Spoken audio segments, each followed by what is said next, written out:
GS और हिंदी, इसमें बेटा ज्यादा से ज्यादा हिंदी में आपके 5 से 6 मिनट लगने चाहिए करने में, ज्यादा से ज्यादा। ये प्रैक्टिस यहीं से करके चलना। क्या सर इतनी जल्दी हिंदी हो सकती है? बिल्कुल 100% हो जाएगी। आप एक बार कोशिश करना, ठीक है। अगर आपने हिंदी के लिए कुछ हिंदी भाषी क्षेत्र से नहीं है बच्चे, वो मैक्सिमम 7 to 8 मिनट, मैक्सिमम, इससे ज्यादा नहीं। अब मैं बोलूं कि जीएस ज्यादा से ज्यादा, क्योंकि जीएस में तो भाई, हिंदी में तो तब भी हमें 20 के 20 याद करे हुए मिलेंगे, 20 के 20 हमारे करे हुए मिलेंगे, उन 20 के 20 पे दिमाग लगाना पड़ेगा। हिंदी में तो, जीएस में तो दिमाग ही कहां लगाना है, याद करे हुए मुश्किल से 8-10 मिलेंगे, 11 मुश्किल से। रियल बात बताता हूं बच्चों, जो तुम्हें लगे फालतू का क्वेश्चन है यार, ये मेरी समझ से ही परे है, कभी आज तक सुना नहीं, उसको टाइम क्यों देना है, मत पढ़ो ना आगे। तो इसमें तो और कम टाइम लगेगा। मैं कह रहा हूं मैक्सिमम 5 मिनट्स लगाना जीएस को करने में, 20 क्वेश्चंस को मैक्सिमम। अब बचता है मैथ्स और रीजनिंग। मैथ्स और रीजनिंग, बेटा रीजनिंग के 20 क्वेश्चन हैं। अब देखिए आपके पास टाइम ही टाइम है, यहां 47 मिनट्स बच गए हैं।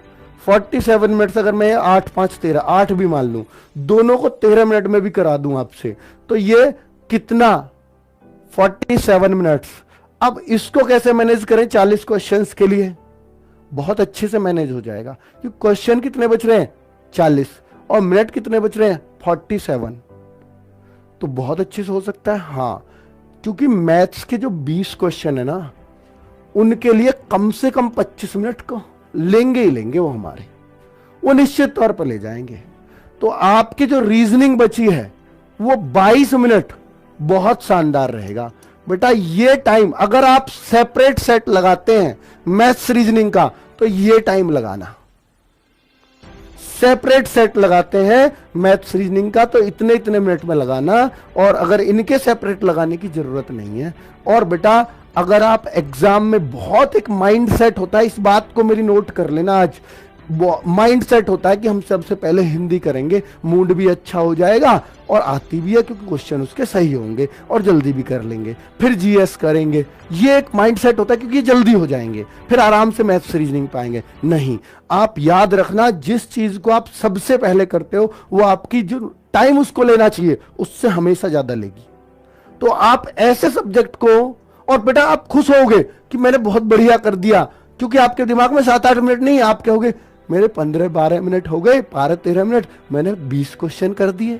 ऐसे तो मैं पूरा पेपर बहुत जल्दी कर दूंगा, 12-13 में 20, पर ये तो देखो 12-13 मिनट में आपने 20 हिंदी के करे। आपको आगे तो नानी याद आ जाएगी, ये नहीं करना है। तो सबसे पहले मैं हमेशा कहता हूं, सबसे पहले एग्जाम में अगर टाइम बचाना है और टाइम मैनेजेबल बहुत मुश्किल हो रहा हो, सबसे पहले रीजनिंग करना, सबसे पहले। तो रीजनिंग का अगर थोड़ा सा भी गड़बड़ा हुआ कि आपको एकदम से घबराहट होगी कि 10-11 के बाद यार 10-11 मिनट हो गए, 10-11 ही क्वेश्चन कर पाया हूं, तो थोड़ा और तेज चलोगे, ठीक है। आप कहोगे यार 22-23 मिनट हो गए, मेरे 20 ही क्वेश्चन हुए हैं और मुझे 60 में 80 करने हैं, तो आप फिर इनमें जितना टाइम ये डिजर्व करती है उतने में ही कर दोगे, और ये इससे तुम्हारा पूरा मैनेज हो जाएगा, और लास्ट में आप मैथ्स करना तसल्ली से। लेकिन एक बात याद रखना, मैथ्स करते टाइम या रीजनिंग करते टाइम जो चीजें एक बार में नहीं पकड़ में आ रही हैं, उनको सर्किल करना है। यहां सर्किल नहीं कर सकते, ऑनलाइन एग्जाम में रिव्यू करना है, रिव्यू का निशान लगाना, रिव्यू का निशान लगाना है, ठीक है, ताकि पूरे पेपर पे घूम पाओ। ये बहुत इंपॉर्टेंट बात होगी। जीडी का बच्चा जो पूरे पेपर पे घूम पाएगा और मीडियम सी तैयारी कर ली, वो सिलेक्शन ले जाएगा इस बार, है ना बच्चों।